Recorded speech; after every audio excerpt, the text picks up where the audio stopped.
शक्ति को बुलाने का चमत्कारी और सिद्ध मंत्र आप लोगों को देने वाला हूं। इस मंत्र के द्वारा अगर आप शक्ति को बुलाते हो तो शक्तियां पल भर में ही आपके सामने आकर आपसे बातें करेगी।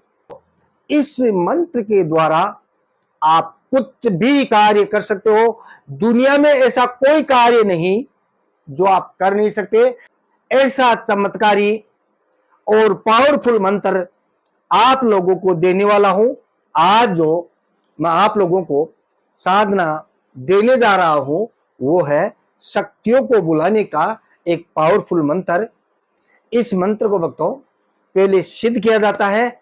अगर मंत्र को सिद्ध करते हो तो ही आपका मंत्र काम करेगा। बिना सिद्ध किए कोई मंत्र काम नहीं करता है, क्योंकि यह साबर मंत्र है। साबर मंत्र को अधिक समय तक जपने की कोई आवश्यकता नहीं होती है, क्योंकि साबर मंत्र स्वयं सिद्ध होता है और यह मेरा खुद का सिद्ध किया हुआ मंत्र है। मेरे पास भी ये मंत्र काम करता है। इमरजेंसी में जब मेरे भी कभी यहां तक कोई बात आ जाए, कोई जैसे भूत है, प्रेत है, कोई मेरी बात को न माने, तो इस मंत्र का अगर मैं झाड़ा देता हूं, इस मंत्र के द्वारा किसी शक्ति को बुलाता हूं तो तुरंत मेरे सामने आ जाती है। ये मेरा सिद्ध और पावरफुल मंत्र है और आप लोगों को परमार्थ के कार्य के लिए आप लोगों के पास भेज रहा हूं। इस मंत्र को सिद्ध करने के लिए आपको क्या करना होगा, ये फोटो नहीं लेनी है, ठीक है। ऐसी फोटो नहीं लेनी है। आपको सिर्फ एक पाटा लेना है। पाटा, चौकी, बाजोड़ जो भी है, ऐसा देखो है ना, ऐसा पाटा लेना है। उस पाटे के ऊपर आपको ये जो दीपक है, उस पाटे के ऊपर आपको ऐसा एक लोटा लेना है।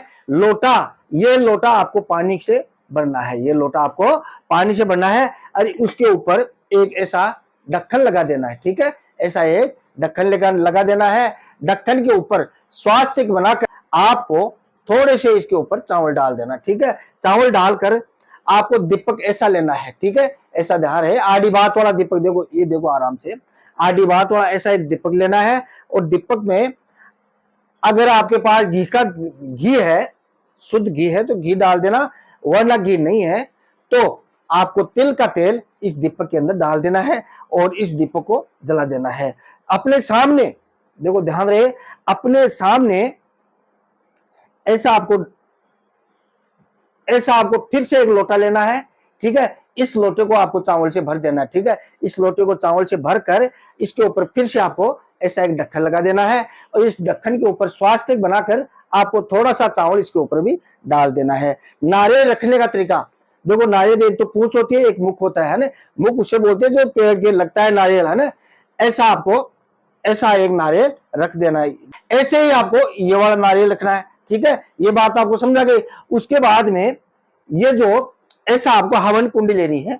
अगर आप बाजार से हवन कुंडी लाते हो कोई बात नहीं, वरना ये मिट्टी की हवन कुंडी है। देखो ये मिट्टी की हवन कुंडी है, नीचे मैंने मिट्टी लगा दी है, ये टूटे नहीं है, बार बार नहीं टूटे है ना। ये ऐसी हवन कुंडी लेनी है और हवन कुंडी को आपको यहाँ नीचे, मैंने तो यहाँ रखा है ना, आपको यहाँ नीचे रखनी है हवन कुंडी को, ऐसे नीचे रखनी है, ठीक है ना। ये जो नारियल है आपके गुरु के नाम का है, ठीक है। ये जो नारियल है आपके गुरु का नाम का नारियल है। और ये जो नारियल है अपने कुल में जो आप पितर हैं, जो आपके कुल में जो पितर है, पितर मतलब होता है हमारे सभी पूर्वज। याद रखो, हमारे सभी पूर्वज। देखो पितर दोष हर घर में रहता है, ध्यान रखो, पितर दोष हर घर में रहता है। चाहे कितना भी करोड़पति आदमी हो, हर घर में पितर दोष रहता है। किसी में कम रहता है, किसी में थोड़ा ज्यादा रहता है। जो धर्म कर्म का कार्य करता रहता है उनके घर में पितर दोष कम असर करता है, और जो पितरों के प्रति कोई कार्य नहीं करता है तो उस घर में पितर दोष थोड़ा ज्यादा रहता है। इस प्रकार से ये नारियल आपके गुरु का है और ये जो नारियल है आपके अपने पितरों के नाम का है, ठीक है। और ये हवन कुंडी आप यहाँ रखोगे, ये बात आपको समझा गई। उसके बाद में यहाँ पर आपको आसन लगाना होगा, ठीक है। ये तो मैंने हटा दिया, देखो यहाँ आपको आसन लगाना है, ठीक है। ये बात आप समझेंगे, यहाँ पर आपको इस जगह आपको आसन लगा देना, ठीक है। यहाँ आसन लगाकर आसन पर बैठकर आपको सबसे पहले ओम श्री गणेशाय नमः, ओम श्री गणेशाय नमः, ओम श्री गणेशाय नमः, इस प्रकार से श्री गणेश जी के 5 नाम लेने से इससे आपका मुख शोधन होगा, ठीक है। श्री गणेश जी के 5 नाम लेकर उसके बाद में हरिओम तत्सत इस मंत्र की आपको एक माला रोज जपनी है। ध्यान रहे भक्तों, हरिओम तत्सत भवसागर पार कराने का एक मंत्र है। इस मंत्र को उठते बैठते चलते फिरते अगर इस मंत्र का आप जप करते हो या कोई भी शुभ कार्य करने से हरिओम तत्सत मंत्र का आप सुमरण कर लेते हो तो आपका सभी कार्य सफल हो जाएगा, किसी भी कार्य में आप फेल नहीं होगे। इसीलिए यहां आसन पर बैठकर आपको हरिओम तत्सत की एक माला जप करनी है। उसके बाद में आपको दीपक आपने जलाया है, ठीक है, आड़ी बात और दीपक आपने जलाया है ना, और यहां पर आपको एक जोत लेनी है। गाय के जो कंडे होते हैं उसको जलाकर आपको जोत लेनी है। जोत लेकर आपको ऐसे कोई बर्तन लेकर उसमें घी रखना है और घी आपको उसमें डालना है ना। या तो जोत खुद आ जाए, अगर खुद नहीं आती कोई बात नहीं है, यहाँ 2 अगरबत्ती जलाकर यहाँ की जोत यहाँ ले लेना, ठीक है ना। 2 अगरबत्ती जलाकर यहाँ की जोत आप यहाँ ले सकते हो, ठीक है। आपकी जोत आ गई। जोत को साधना काल में आपको अखंड रखना है। कम से कम आधा से पौन घंटा आपको ये जोत चालू रहनी चाहिए।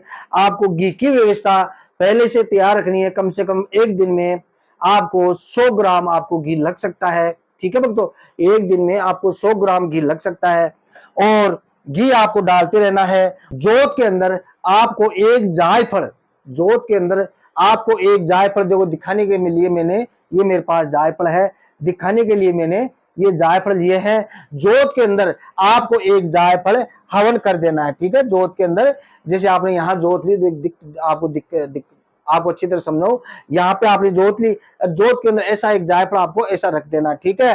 और आपको घी डालते रहना है और जो मैं मंत्र बता रहा हूं इस मंत्र का आपको जप करते रहना है और इसके अंदर आपको 2 लौंग की आपको आहुति देनी है। मंत्र को भक्तों इस प्रकार से जपे, शिमला विशी शिमला 3 पीर रसूलुल्लाह हाय लीला सवाचार अमिति को बंधु बंधु बावन पीर बाई बुझा का पहलवान भूत को लिया पलीत को लिया जिंद को लिया खवीस को लिया, बेटा हो तो उठा कर लिया, सूता हो जगा कर लिया, हाथों में हथकड़ी कमर में बेड़ी, पूछी इतना काम न करे तो 1,33,000 पीर पैगंबर की दुआई, शब्द साचा पिंड काचा प्रो मंत्र ईश्वर बाचा। इस प्रकार आपसे मंत्र को जपना है।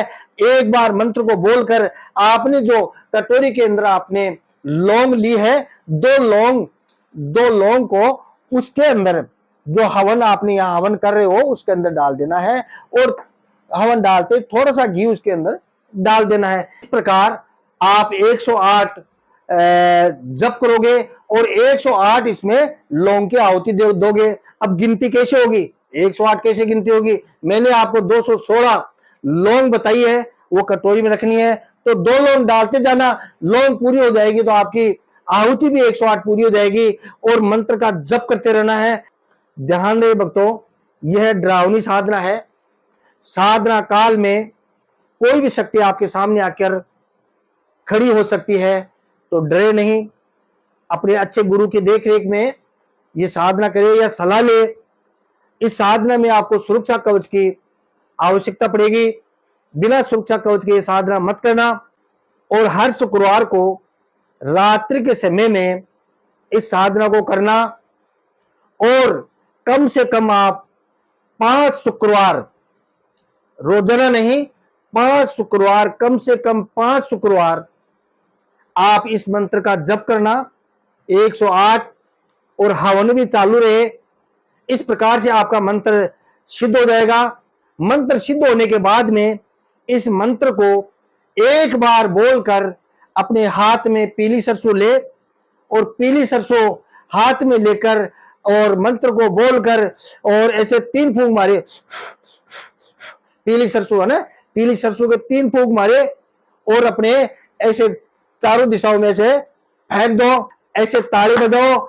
आपके पास में अगर आपने किसी शक्ति की साधना की है जैसे कण पिशाचनी है, भूत प्रेत है, चुड़ैल है, समसानी है, इस प्रकार की अगर कोई आपने साधना की है तो तुरंत आपके सामने हाजिर हो जाएगी। और अगर साधना नहीं भी की है तो कोई बात नहीं, आसपास की जितने भी भूत प्रेत जो नकारात्मक शक्तियां हैं वो आपके सामने आकर आपके सामने बोलेगी, खाने के लिए बोलेगी, पीने के लिए बोलेगी।